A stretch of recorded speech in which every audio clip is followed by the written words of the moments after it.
Bravo. Prêt. Stop.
Ah, o grosso é muito fá.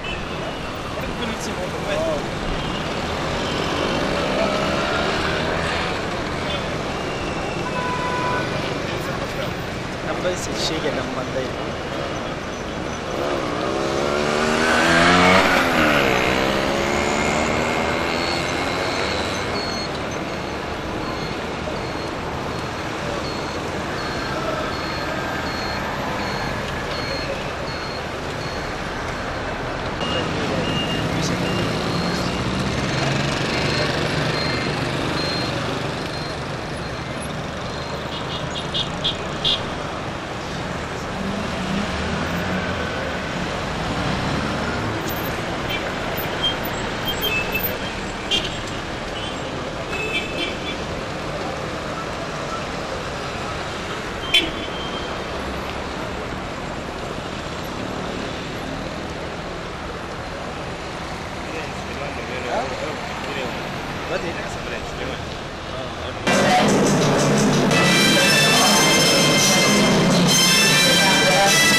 Là-bas sur le terrain, on doit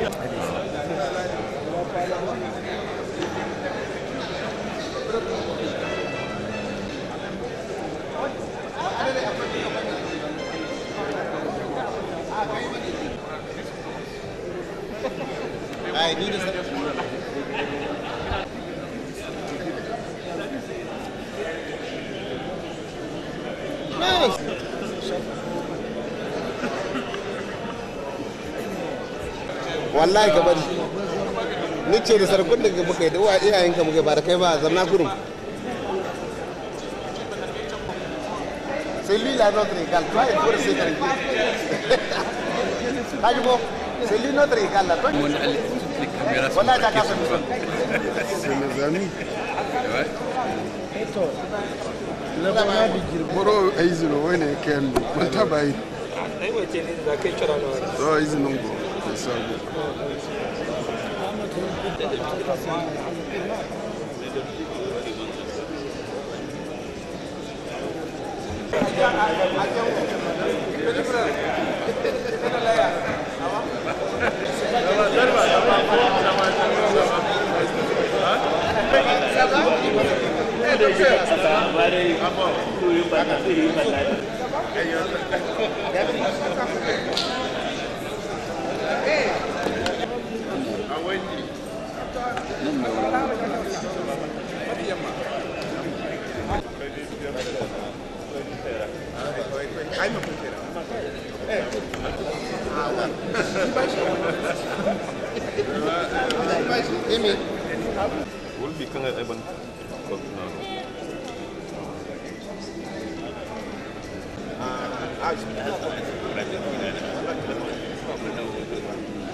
Excellence, Monsieur le Président de l'Assemblée nationale, Excellence, Monsieur le Premier ministre du gouvernement par intérim, honorables députés, Mesdames et Messieurs les membres du gouvernement, Madame et Messieurs les présidents des ambassadeurs et représentants des organisations internationales, Messieurs les représentants des partis politiques et des ordres socio-professionnels, au nom du président de l'Assemblée nationale, son Excellence M. Hamma Amadou, national du Niger, la cérémonie qui nous réunit en cette matinée est consacrée nationale au titre de l'année 2011.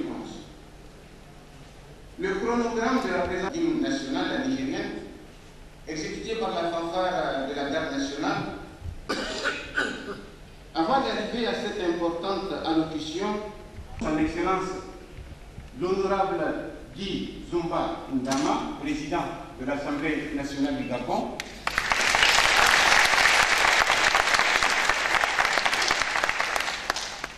son Excellence nationale du Burkina,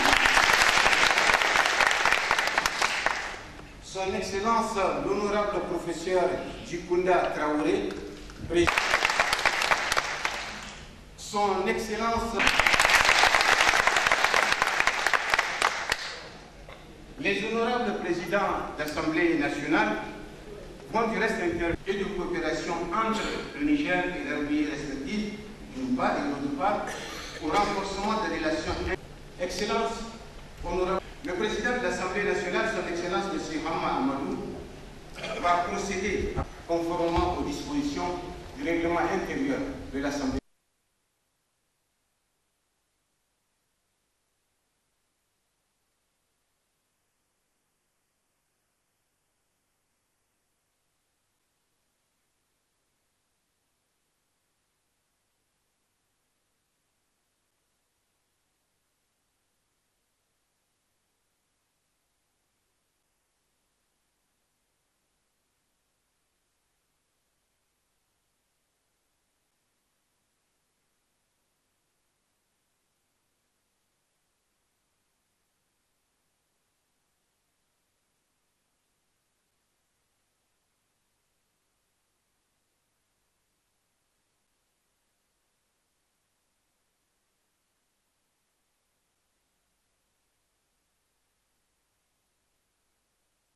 Dans l'hémicycle de l'Assemblée nationale du député Boubacar Moussi, suppléant du député Omar Hamid Kiana, devenu membre du gouvernement et se conformant à l'arrêt numéro 018-11 CCT ME du 28 septembre 2011 du Conseil constitutionnel de transition.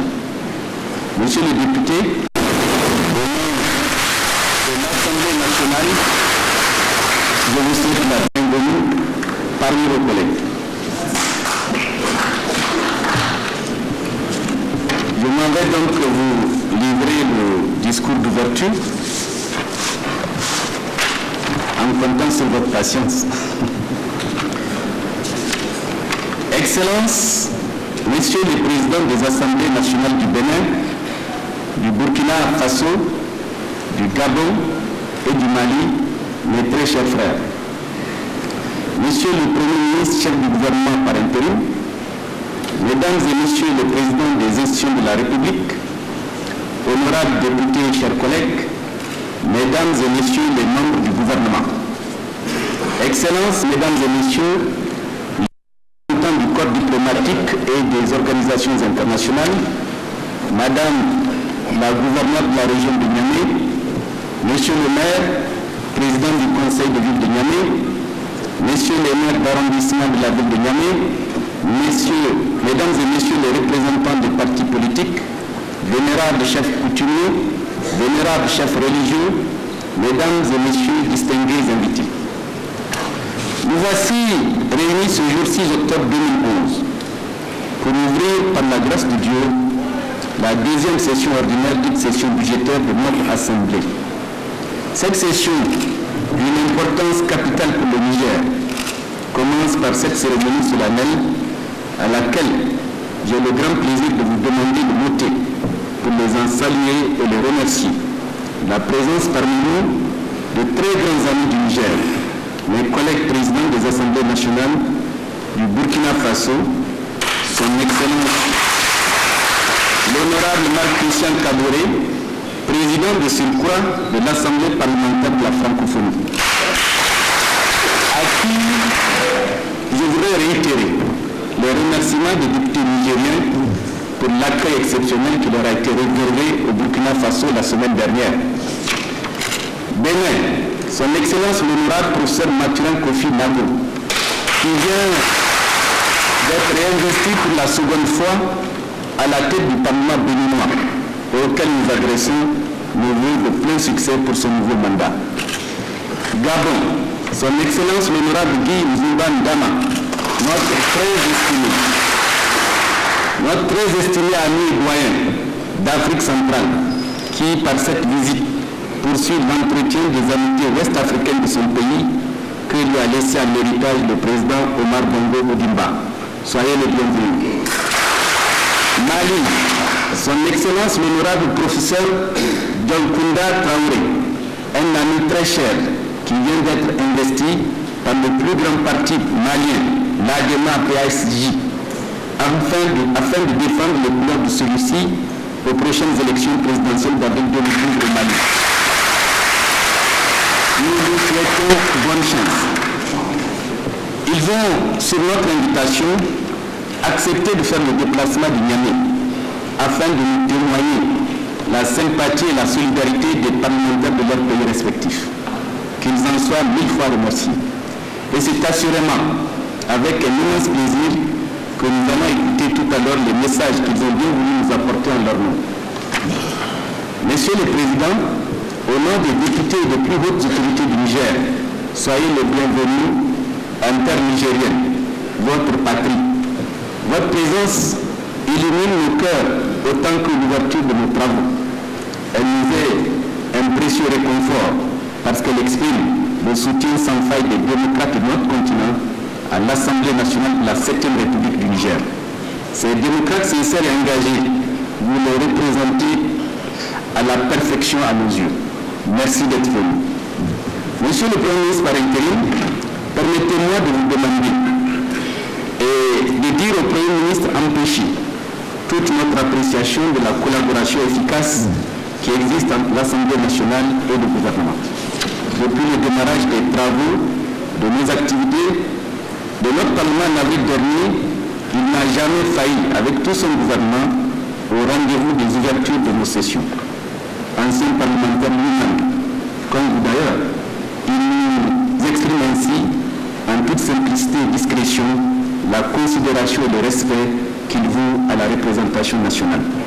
Aujourd'hui, devant le président des parlements amis, je voudrais à mon nom, au nom des députés du Niger, lui dire combien nous apprécions sa sollicitude et surtout combien nous lui en savons gré à lui-même et à l'ensemble des membres de son gouvernement. Soyez-en remerciés. Le remerciement s'adresse aussi au président de toutes les institutions de la République ici présents. Honorables députés, permettez-moi de me réjouir également de la présence parmi nous des représentants du corps diplomatique et des organisations internationales à qui je voudrais adresser nos sincères remerciements, autant pour leur présence remarquée à cette cérémonie que pour la bienveillante solidarité que leurs pays ont toujours manifesté vis-à-vis du Niger et de son peuple dans les moments difficiles. Mesdames et messieurs, c'est à travers les travaux de la session budgétaire que nous allons à la fois déterminer sur les choix des priorités du programme de l'exécutif ainsi que l'allocation des moyens financiers nécessaires au gouvernement pour réaliser les meilleures conditions de vie auxquelles aspirent avec impatience nos compatriotes. Mesdames et messieurs les députés, chers collègues, l'exercice auquel nous allons nous livrer peut sembler pour nombre de Nigériens un jeu de simple routine, mais nous ne nous y trompons pas. C'est une très lourde responsabilité qui va peser autant sur nos épaules que sur nos consciences, parce que l'année 2012 s'annonce pleine de défis pour notre pays. Pleine de défis particulièrement préoccupants pour plusieurs raisons. Tout d'abord, à cause des menaces qui pèsent sur la sécurité de notre territoire au regard des périls réels que nous entrevoyons lorsque nous regardons en direction du nord ce qui s'y passe, lorsque nous tournons vers le sud nos regards, d'où nous parviennent les échos des prêches incendiaires des illuminés de la foi, lorsque nous regardons du côté de l'ouest et que nous entendons se mobiliser des forces irrédentistes ou terroristes adeptes de tous les trafics illégaux du monde, ou enfin, lorsque nous parcourons des yeux l'horizon de l'Est, où les perspectives de l'or noir peuvent susciter toutes les convoitises et toutes les aventures, au lieu de nous laisser enfin recueillir tranquillement la manne d'une ressource non annoncée, mais qui se fait encore attendre. Notre pays semble donc menacé de tous les côtés. Nous devons lucidement en prendre conscience, sans toutefois tomber dans le piège de la paranoïa. Nous devons, parmi les sacrifices à consentir sur le budget national, accorder par conséquent une attention financière toute particulière à cette question. Ensuite, Force est de reconnaître que l'hivernage vient encore une fois de trahir nos espérances. Cette année, il s'est révélé tout simplement impitoyable. La situation alimentaire risque, en tout état de cause, d'être extrêmement délicate en 2012. Il nous faut y faire face en comptant d'abord sur nos propres ressources, avant d'appeler la communauté des États du monde à notre secours. Mais pour le moment, nous n'avons pas d'autre alternative que de compter aussi sur l'aide internationale. Au nom de tous les députés nigériens, je joins mon appel à celui hautement responsable du chef de l'État pour demander aux pays amis et aux organisations internationales de venir encore une fois en aide aux populations rurales du Niger. Nous n'éprouvons nul plaisir à le faire, mais que vaut notre amour-propre national face à la vie de nos concitoyens? Ceux qui pensent qu'il est humiliant de demander, lorsque l'état de nécessité l'impose, pour sauver des vies humaines, n'ont pas compris que la responsabilité d'État exige de privilégier le bien-être de la nation avant toute préoccupation d'ego personnel. Mais la bonne réaction, il est vrai, c'est d'agir simultanément dans le même temps, sur tous les fronts, y compris dans celui de la production supplétive. C'est dans cette logique qu'il faut comprendre les mesures diligentes prises par le gouvernement, qui se réjouit de cette option qui vise à inscrire l'action de l'exécutif dans une institution qui mettrait à terme de façon définitive nos compatriotes du monde rural à l'abri de l'aléa climatique.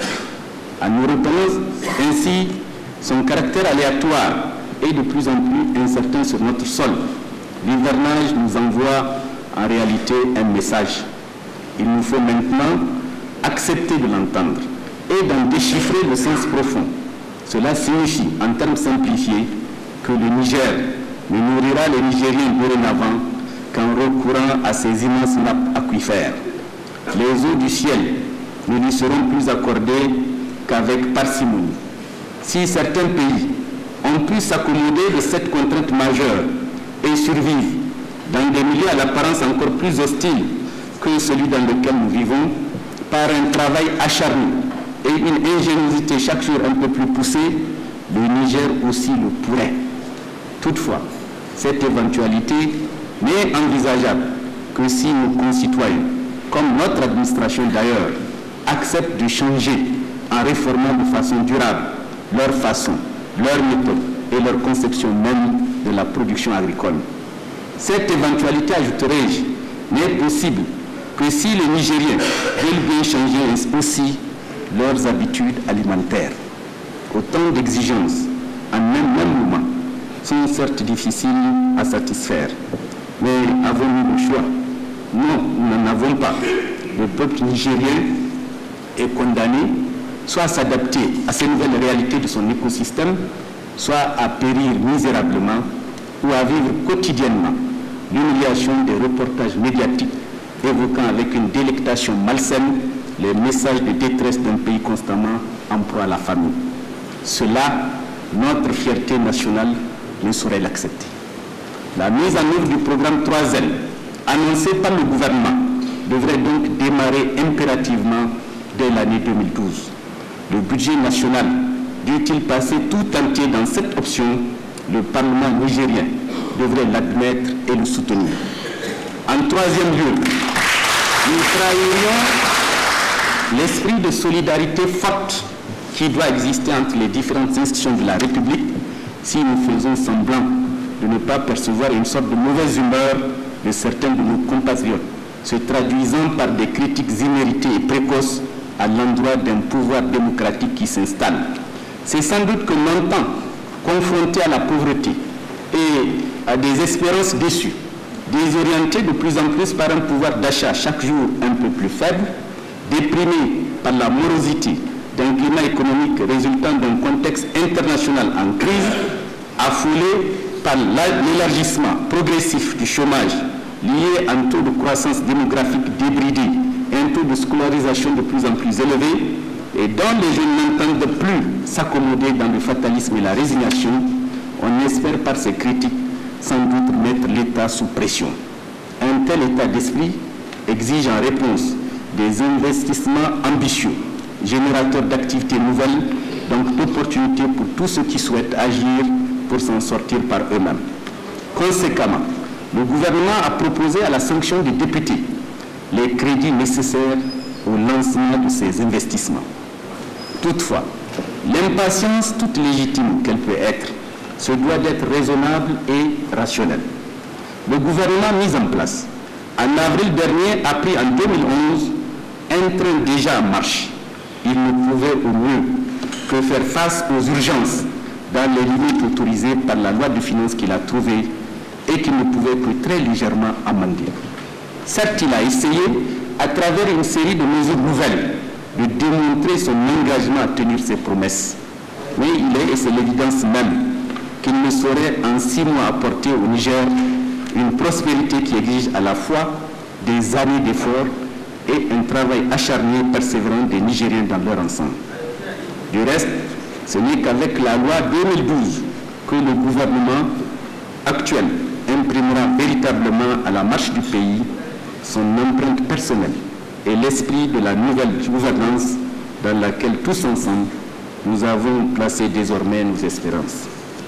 En 6 mois seulement d'exercice du pouvoir, dans les conditions économiquement et financièrement peu favorables aujourd'hui en pays pauvre, certains de nos compatriotes dont je me garderai de mettre en cause la bonne foi, mais dont j'ai tout lieu de croire à l'insuffisance d'informations objectives sur les contraintes financières intérieures et extérieures du Niger, se croient déjà en droit de juger, prématurément à mon sens, les actions du gouvernement. Il est vrai qu'observer et critiquer est une position bien commode, mais un minimum d'objectivité commune, d'accorder des délais raisonnables aux nouvelles autorités pour apprécier ou déprécier leurs actions. Sinon, on est en droit de penser que les jugements portés sont dictés soit par une antipathie naturelle mal maîtrisée, soit par des sentiments de l'opposant pressé de dénigrer, soit un moyen de l'ami politique déçu qui veut se faire entendre. Mais dans tous les cas, il faut que les Nigériens sachent que gérer un État n'est pas une sinécure, surtout dans un contexte de contrariétés multiples. Qu'on se rassure toutefois, le nouveau régime uni et solidaire a pris un engagement envers le peuple. Il a la volonté politique ferme de tenir parole, et non pas à cause des critiques, mais parce qu'il en a l'ambition autant que la détermination d'y parvenir. Donnons donc du temps au temps, car rien de solide ne peut se réaliser dans la hâte ou sous la pression. Gérer un pays qui aspire à sortir de la pauvreté, c'est comme gérer une entreprise soumise à une concurrence ne respectant aucune règle et aucune morale. Les responsables de nos entreprises à l'échelle microéconomique, par exemple, savent eux de quoi je parle. Car l'équilibre financier des unités de production qu'ils dirigent et qui en dépendent reste des plus précaires aujourd'hui. Non pas parce qu'ils manquent de talent, mais parce que le contexte dans lequel ils évoluent est économiquement peu propice au développement de leurs affaires. Il en est de même des États et des gouvernements au niveau macroéconomique dans ce contexte général de déprime financière. L'impatience, certes, est normale lorsque l'on vit dans la gêne, mais elle doit être mesurée. Les jugements à l'emporte-pièce, les condamnations, aussi péremptoires que hâtives, ne régleront pas les problèmes du Niger. Notre pays a besoin d'une convergence des volontés, d'un esprit constructif, partagé par tous, d'une certaine tolérance et d'une grande objectivité d'analyse de la situation. Le Niger a besoin d'un temps d'arrêt, d'une pause dans la tendance à la stigmatisation systématique des hommes au pouvoir, car contrairement à ce que l'on croit, ce n'est nullement de cette manière que nous ferons avancer la démocratie. Au contraire, ils la conduiront plutôt au résultat inverse, c'est-à-dire par excès de partialité, ils la fragiliseront et pousseront encore une fois notre pays vers les eaux tumultueuses de l'instabilité. Car en effet, personne ne peut prétendre que c'est par l'affaiblissement des institutions de la République, avant même la fin de leur installation, que l'on peut contribuer à résoudre les problèmes du pays. Toute érosion organisée de leur légitimité s'inscrire davantage dans une perspective de retour à la cacophonie politique et au malheur que cette dernière traîne dans son sillage. L'instabilité sera donc l'issue, la seule issue de cette ambiance malsaine que certains se complaisent à créer à travers des analyses orientées et subjectives visant parfois des intérêts personnels et égoïstes. L'Assemblée nationale, creusée du débat démocratique, a le devoir d'attirer l'attention de nos compatriotes sur de tels comportements. Même si en démocratie, il est vrai, les citoyens sont libres de leur opinion. Face à cette menace tout aussi dangereuse que celle que j'évoquais tantôt, la représentation nationale appelle à la retenue et à la critique constructive. Tout le reste assurément, ne servira qu'à nourrir la polémique aussi inutilement brillante que stérile. Honorables députés, c'est dans une ambiance internationale caractérisée par les risques d'un véritable tsunami financier dans lequel le monde se débat aujourd'hui que se tient notre session budgétaire. L'endettement des grandes puissances à des niveaux dépassant l'imagination, les spéculations boursières reposant sur une économie virtuelle en déphasage avec les productions matérielles réelles, l'incapacité des maîtres du monde financier, des maîtres du système financier mondial à réguler des acteurs économiques devenus trop puissants, l'impunité totale dont bénéficie le système bancaire international pour lequel tous les moyens sont bons pour fabriquer du profit, fût-ce même au détriment des couches sociales économiquement fragiles du monde, place aujourd'hui les pays pauvres, particulièrement ceux d'Afrique, dans la tourmente et l'angoisse. L'Afrique ne saurait par conséquent rester l'arme au pied, surtout lorsque l'on sait que depuis 2000, les pays riches ont régulièrement promis aux pays les plus défavorisés une cinquantaine de milliards de dollars d'aide supplémentaires par an sans que cela ait jamais connu le moindre commencement d'exécution. Chers collègues députés, en évoquant avec vous le contexte international dans lequel s'inscrit l'ouverture de notre session budgétaire, je voudrais en priorité relever deux choses qui me paraissent éminemment importantes pour les discussions que nous allons avoir au cours de cette session budgétaire. D'abord, faire ressortir les axes et les choix du gouvernement dans la mise en œuvre de sa politique générale en 2012. Mettre ensuite en exergue à travers ceci les règles de bonne gouvernance et se fixer les repères en vue du contrôle de l'action gouvernementale à travers les règles et principes de la gestion financière qui nous a été ainsi proposés. Ensuite, marquer nos travaux du sceau de la rigueur que nous devons impérativement observer dans notre mission. La session budgétaire qui s'ouvre aujourd'hui est donc éminemment importante. Elle est d'autant plus qu'elle intervient dans un contexte de crise multiple auquel il faut trouver des réponses appropriées. Ces raisons et bien d'autres nous recommandent de travailler en toute conscience, loin de toute considération futile, mais en ayant pour seule boussole la stabilité du pays et notre soif commune de mieux-être pour nos compatriotes. Notre raison d'être nous le commande, notre serment nous l'impose, notre ambition pour le Niger l'exige.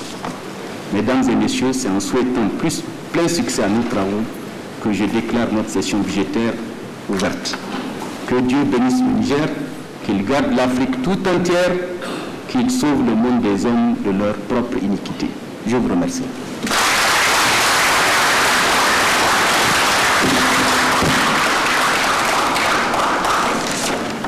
Excellences, distingués invités, mesdames et messieurs, vous venez de suivre l'importante allocution du président de l'Assemblée nationale du Niger, son Excellence Monsieur, à la tribune de l'hémicycle.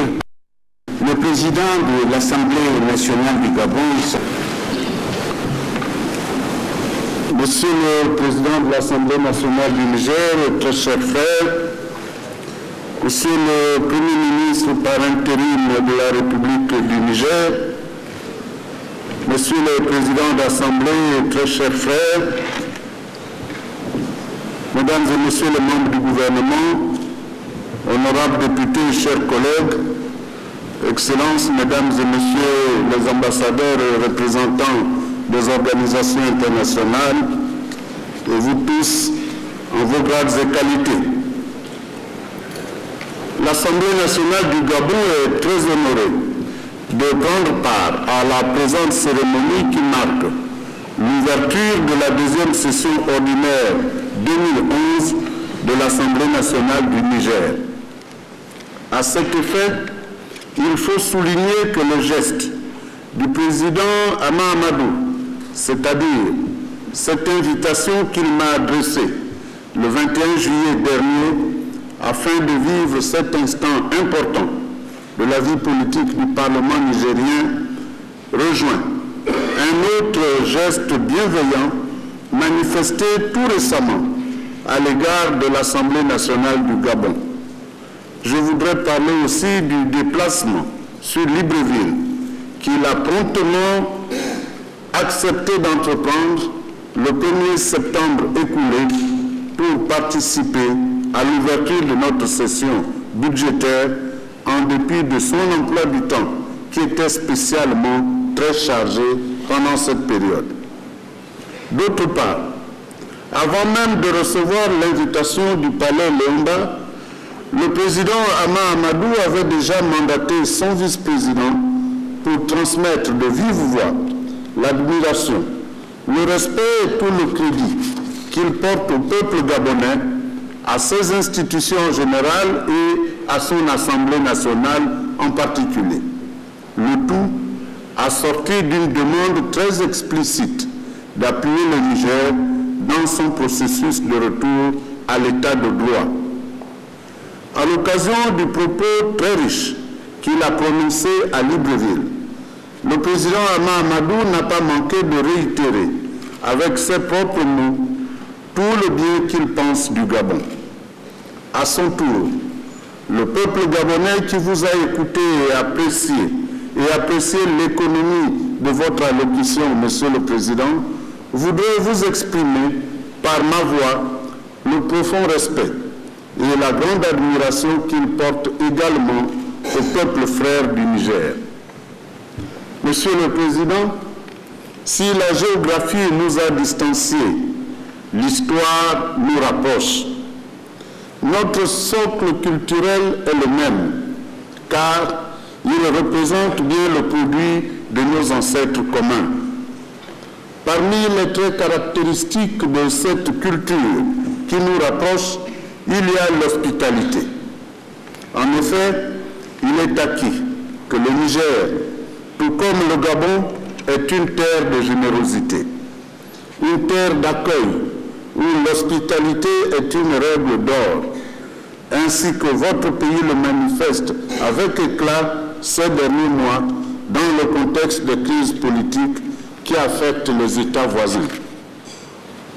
Mes chers frères, j'ai parlé de respect et d'admiration réciproque entre nos peuples. À cet effet, si le peuple nigérien peut féliciter le Gabon à l'occasion de la transition que nous avons vécue en 2009, parce que nous avions traversé avec plus ou moins bonne fortune cette épreuve, et parce que le peuple gabonais a su affirmer au cours de celle-ci son ancrage résolu dans les idéaux de paix et de démocratie, les Gabonaises et les Gabonais voudraient également admirer et féliciter le Niger pour la maturité et la sagacité avec laquelle il vient de gérer la même épreuve. L'histoire, contrairement à toutes les craintes qu'on pouvait avoir, s'est écrite suivant le bon sens. Votre vouloir vivre ensemble, l'amour de la patrie et votre désir collectif d'avancer vers de lendemains meilleurs ont fini par convaincre tous les démons qui auraient pu, comme d'habitude, faire sombrer un pays africain, un de plus, un de trop, dans le cercle vicieux de la violence et de la misère. C'est à juste titre que, parlant du Niger et de sa transition, l'actuel secrétaire général de la francophonie, le président Abdou Diouf, pouvait affirmer, lors de la 80e session de cet organisme, réuni le 17 mars 2010 à Paris, je cite, « Cette transition restera dans l'histoire une référence pour l'Afrique et la francophonie. Fin de citation. Monsieur le Président et très chers frères, je constate avec bonheur que ce sont des femmes et des hommes d'expérience et de grande qualité comme vous-même qui êtes désormais les garants de tous les acquis issus de cette transition. Votre expérience de Premier ministre, avais-je souligné lors de votre passage à Libreville, constitue de fait un atout que vous devez vous employer à faire profiter aux parlementaires nigériens et même au-delà, pour le rayonnement de votre Assemblée, pour le rayonnement du Niger, surtout pour le mieux-être des Nigériennes et des Nigériens qui vous font mandataires. À cet égard, le Parlement gabonais sera toujours aux côtés du Parlement nigérien pour l'accompagner et l'appuyer dans l'installation de sa démocratie nouvelle. Nous sommes prêts à accueillir des parlementaires nigériens en vue d'échanger dans tous les domaines, d'autant plus que sur plusieurs aspects aussi, nous aussi n'avons pas fini d'apprendre. Car dans le projet de modernisation de nos États, nous devons rester conscients du fait que la construction de la démocratie, de l'état de droit, ainsi que de la mise en place de tous les instruments qui sous-tendent la bonne gouvernance demeure un travail de longue haleine et d'éveil constant. Aussi, me plais-je souvent à penser que nos parlements doivent être ce lieu d'éveil par excellence. À cette fin utile, l'échange d'expériences entre les parlementaires africains me semble très important, afin que dans notre rôle, qui consiste à fabriquer la loi en vertu de moderniser nos États, les difficultés des uns améliorent les visions normatives des autres. C'est ici le premier sens que je donnerai à la coopération interparlementaire Gabon-Niger et à l'intensification de cette coopération que vous appelez de tous vos vœux lors de votre passage au Gabon. D'autre part, il me semble utile que la diplomatie parlementaire dans notre continent parvienne enfin à rejoindre l'intégration africaine dans son projet, qu'elle en devienne la face complice pour la rendre plus pragmatique. En effet, qu'il s'agisse de partenariats économiques ou d'échanges socio-culturels, ce sont d'abord les lois que nous votons dans nos assemblées respectives qui les découragent avant les barrières géographiques ou linguistiques. La diplomatie parlementaire pourrait donc aider l'intégration africaine si les parlementaires du continent parvenaient dans ce cadre à promouvoir une dynamique de mise en place de lois susceptibles de brider le cadre législatif de nos échanges. Monsieur le Président et très chers frères, nos vœux d'ensemble dans l'optique de la diplomatie parlementaire continentale consistent à penser que tout doit converger vers la nécessité de fédérer nos problèmes pour en avoir une plus large appréhension. Mais tout devrait tendre également vers la fédération de nos résolutions à ces problèmes pour que nous puissions les rendre toujours, déjà, à l'échelle de leur ampleur continentale et non suivant des logiques domestiques qui ne garantissent que des réponses partielles. Une telle vision de la diplomatie parlementaire devrait conduire les pays africains vers une assumation collective de leur destin. En effet, il me semble que le temps est dépassé où il fallait rendre les autres responsables de tous nos échecs, de toutes nos erreurs et de tous nos maux. L'Afrique, même lorsqu'elle serait trahie, malmenée, exclue et marginalisée, ne peut attendre d'autrui les changements internes et les corrections de ses échecs. Cette responsabilité doit dorénavant être la sienne, tout en réitérant la profonde considération fraternelle du peuple gabonais à l'égard de ce pays frère, je voudrais souhaiter, au nom de l'Assemblée nationale du Gabon, plein succès à vos travaux. Vive la coopération parlementaire Gabon-Niger.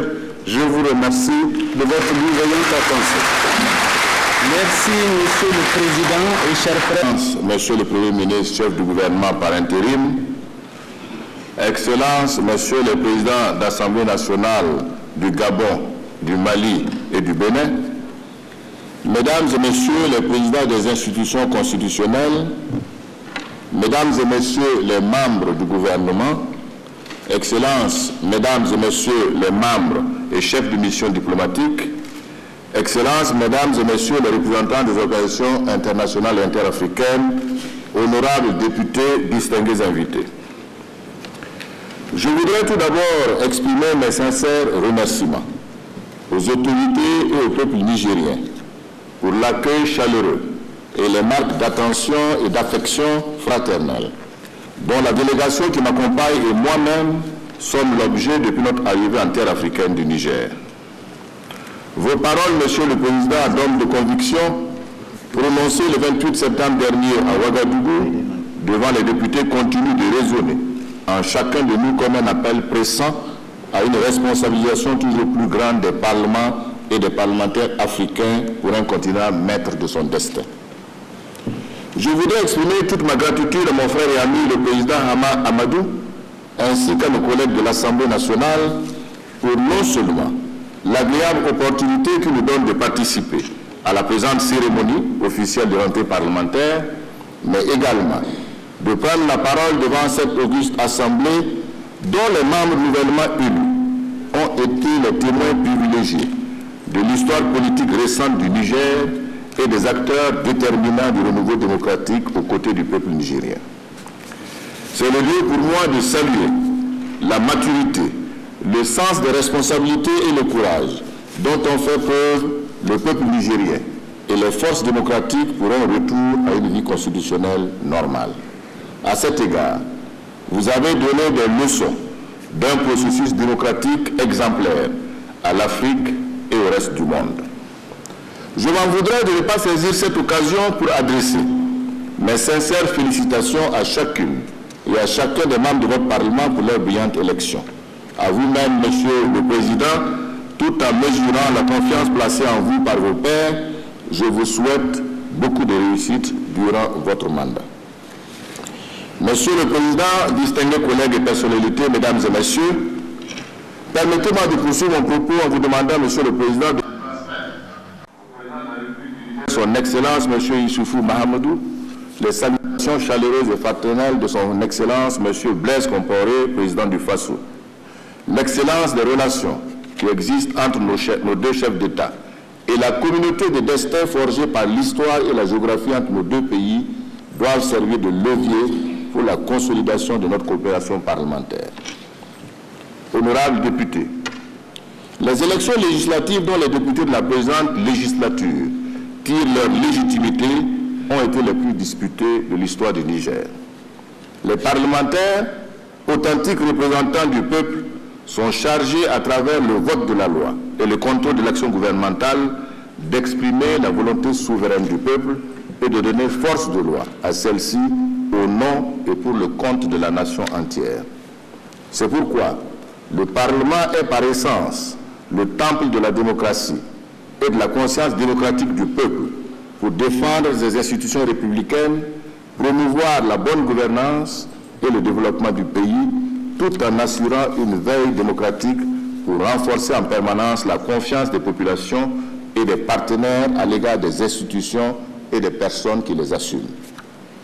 Ainsi, tout en étant l'interface entre le gouvernement et la population, les députés doivent en plus être des observateurs aguerris de leur environnement, qu'il soit national, régional ou international, pour saisir les opportunités, mettre en garde contre toutes les dérives et prendre des options à même d'améliorer les conditions de vie de nos peuples. Le Parlement a un rôle fondamental à jouer dans la consolidation de l'état de droit.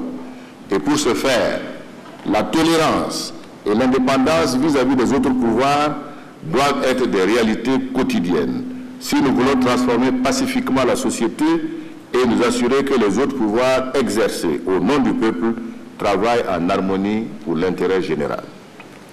Je vous exhorte donc à jouer pleinement votre rôle de parlementaire dans la considération réciproque, le respect de la diversité d'opinions et à maintenir la veille démocratique et républicaine.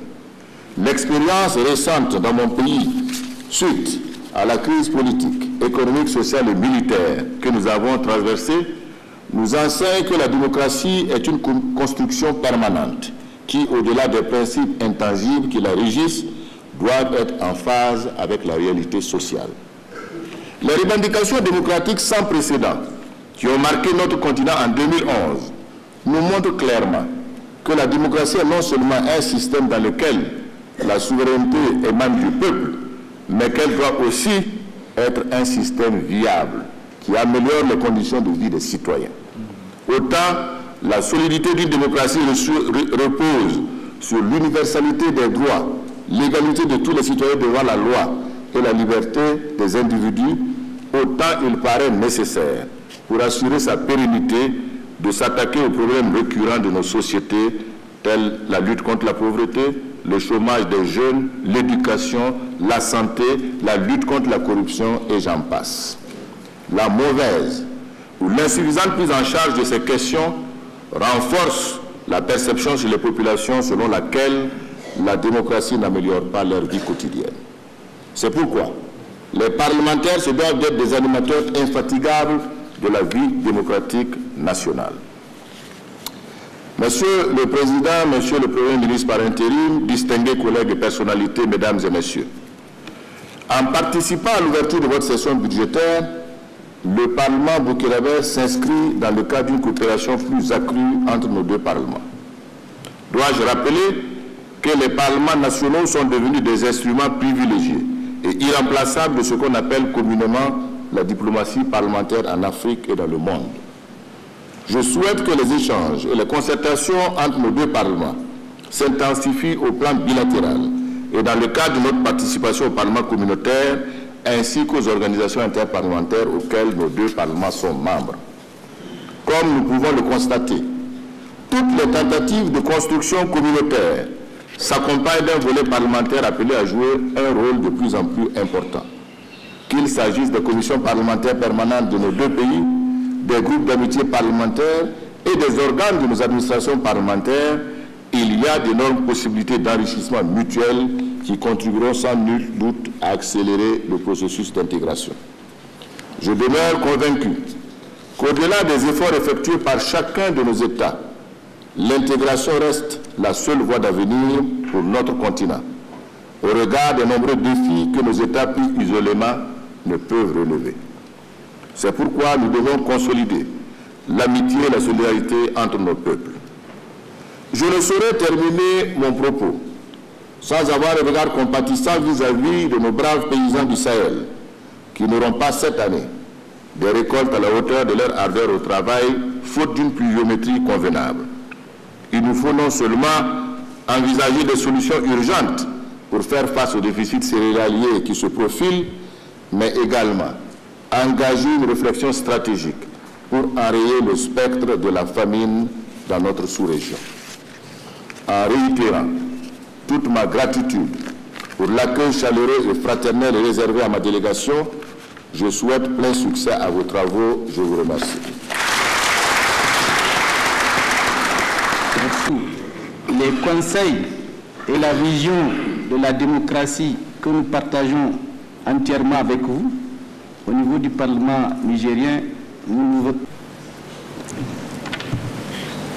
Monsieur le Président de l'Assemblée nationale du Niger,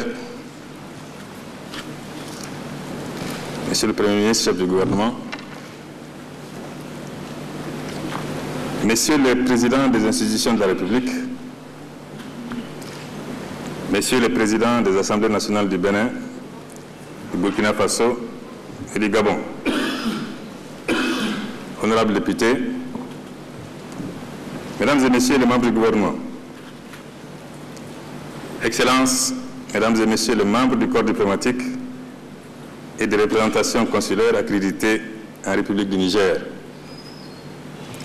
Madame le gouverneur de la région de Niamey, Monsieur le président du conseil de ville de Niamey, Mesdames, Messieurs les présidents des partis politiques ou leurs représentants, Mesdames, Messieurs les représentants des ordres professionnels, Messieurs les chefs traditionnels et notabilités de la ville de Niamey, Messieurs les chefs représentants des cultes religieux, honorables collègues, Mesdames et Messieurs, distingués invités, en vos rangs, grades et qualités. Permettez-moi de remercier mon ami, mon frère, mon collègue, mon cadet, le président Hama Amadou et l'ensemble des députés de l'Assemblée nationale du Niger pour l'aimable invitation qu'ils ont bien voulu nous adresser et l'accueil combien fraternel et chaleureux qui nous a été réservé. Depuis notre arrivée à Niamey, nous sommes en effet l'objet d'une sollicitude tout africaine qui me soit également permis de vous transmettre les salutations sincères et fraternelles de son Excellence Amadou Toumani Touré, président de la République du Mali, à son homologue et frère Mahamadou Issoufou, président de la République du Niger. Cette invitation et l'accueil que nous avons reçu montrent à suffisance la volonté de l'Assemblée nationale du Niger et partant celle du peuple du Niger à tisser avec le Parlement malien et donc avec tout le peuple du Mali, ainsi qu'avec l'ensemble des parlements et des peuples africains, des relations d'amitié et de solidarité. Témoin, ma présence ici est celle des honorables Mathurin Kofi Nago, Rochma Christian Kaboré, Guy Nzouba Dama, que je salue et que je félicite. Mesdames et Messieurs, honorables députés, il y a un peu plus de 48 heures, nous étions à Bamako, à l'ouverture de la section d'octobre 2011 du Parlement malien, avec le président de votre auguste assemblée, l'honorable Hama Amadou. Nous avons été particulièrement sensibles à la diligence avec laquelle il a répondu à notre invitation, mais aussi et surtout à la qualité et à la profondeur de l'allocution qu'il a adressée aux députés maliens et à travers eux à tout le peuple malien. Je voudrais le saluer pour l'engagement, l'enthousiasme et la capacité d'écoute qui ont caractérisé les échanges et entretiens qu'il a eus, tant avec moi-même qu'avec le Premier ministre et le Président de la République. Nous voilà à notre tour parmi vous, non pas seulement pour vous rendre la politesse, mais pour nous acquitter d'un devoir et d'une mission que nous, chefs des parlements d'Afrique, nous sommes assignés. Participer aux rentrées de chacun de nos parlements pour promouvoir un dialogue et des échanges permanents entre nous afin de développer ce que nous appelons désormais la diplomatie parlementaire. Diplomatie parlementaire susceptible, et c'est notre conviction, de permettre à nos populations respectives de s'impliquer directement dans la définition et la mise en œuvre de leur destin national et surtout africain. Nous sommes ici également parce que vous constituez le Parlement siamois du nôtre. Parce que la République du Mali et la République du Niger sont des républiques jumelles. L'histoire, la géographie, la culture et la sociologie nous ont unis hier comme aujourd'hui dans des liens indéfectibles. Chaque ressortissant de Gao et de Tombouctou a certainement un cousin ou un oncle au Niger. Chaque ressortissant de Tilaberi, Niamey ou Zender a une cousine ou une tante à Menaka, Gourem ou Ansongo. Ici, c'est le Djerma, chez nous, c'est le Songoï. Ici, ce sont les Bororo, Chez nous, ce sont les Dialoubés. Mais au-delà de la sémantique, la même identité, la même ère, les mêmes réalités, les mêmes défis et les mêmes angoisses. Pour tout dire, un destin commun, forgé par le passé, mais un destin commun, surtout renforcé par les épreuves du jour et l'avenir dont nous rêvons pour nos pays.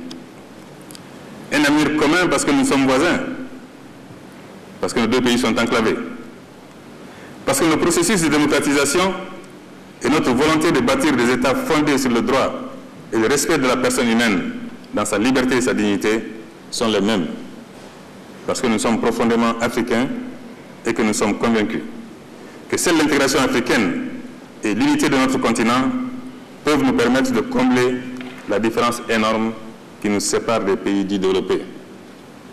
Cher Président, cher homologue, cher Kadir Mahamadou, ces mots, nous les avions tenus à Bamako il y a un peu plus de 48 heures. Nous les répétons ici, comme le veut la méthode Coué, pour une intelligence partagée de nos forces comme de nos faiblesses, des opportunités qui s'ouvrent à nous comme des menaces qui guettent l'évolution de nos pays. Car nous avons des forces. Ces forces, c'est notre capital social en tant que pays pris individuellement, mais aussi en tant que pays pris ensemble. Nous voulons dire par là que la qualité des liens, du respect mutuel et des réflexes font que les conflits inhérents à toute évolution ne sont jamais transformés en crise, remettant durablement en cause l'unité et l'intégrité de nos États. Touareg ou Arabes du Nord, comme Songoï ou Djerma, ou encore Bamana du Sud, nous finissons toujours par nous retrouver et nous entendre. Gouvernant comme gouverné, de Tahoua au Niger à Diboli au Mali, nous nous heurtons souvent autour de l'épineuse question de la saine distribution des opportunités et de la redistribution équitable des ressources. Mais nous sommes tous d'accord sur l'impératif d'une forme d'État décentralisé et remettant les administrés au cœur de leur administration. Nos forces, ce sont aussi les valeurs anciennes comme nouvelles que nous défendons, qu'il s'agisse de la solidarité, du partage ou de l'affirmation des sociétés démocratiques avec des dirigeants bien élus, une adhésion sincère au principe de l'alternance pour bannir à jamais le temps des présidents timoniers et des pères de la nation. Nos forces, c'est enfin cette composante jeune dans nos pays, en pleine expansion démographique, une expansion sans précédent, qui constitue une manne pour l'Afrique, car ailleurs, comme dans les pays occidentaux, l'irréversible vieillissement de la population est amorcé. Nous sommes alors en Afrique, appelés à devenir le réservoir du monde. Si cette donne est intégrée, si nos planificateurs prennent conscience de cette formidable opportunité et si les décideurs que nous sommes en partie accompagnons la réalité de la manière qui se doit. Dans 50 ans, l'Amérique et l'Europe dépendront des médecins, des ingénieurs et des ouvriers spécialisés formés sur notre continent. L'immigration cessera alors d'être une offre, mais deviendra une demande. Quelle opportunité! Mais une opportunité à saisir pour que l'accroissement démographique ne soit plus un boulet au pied de nos nations, aujourd'hui limitées, dans l'offre à la fois qualitative et quantitative, quant à l'école requise, les soins de santé qu'il faut, le minimum vital pour se loger, se nourrir et se vêtir, les routes appropriées, etc., etc. Et c'est cela notre défi aujourd'hui, transformer un cercle vertueux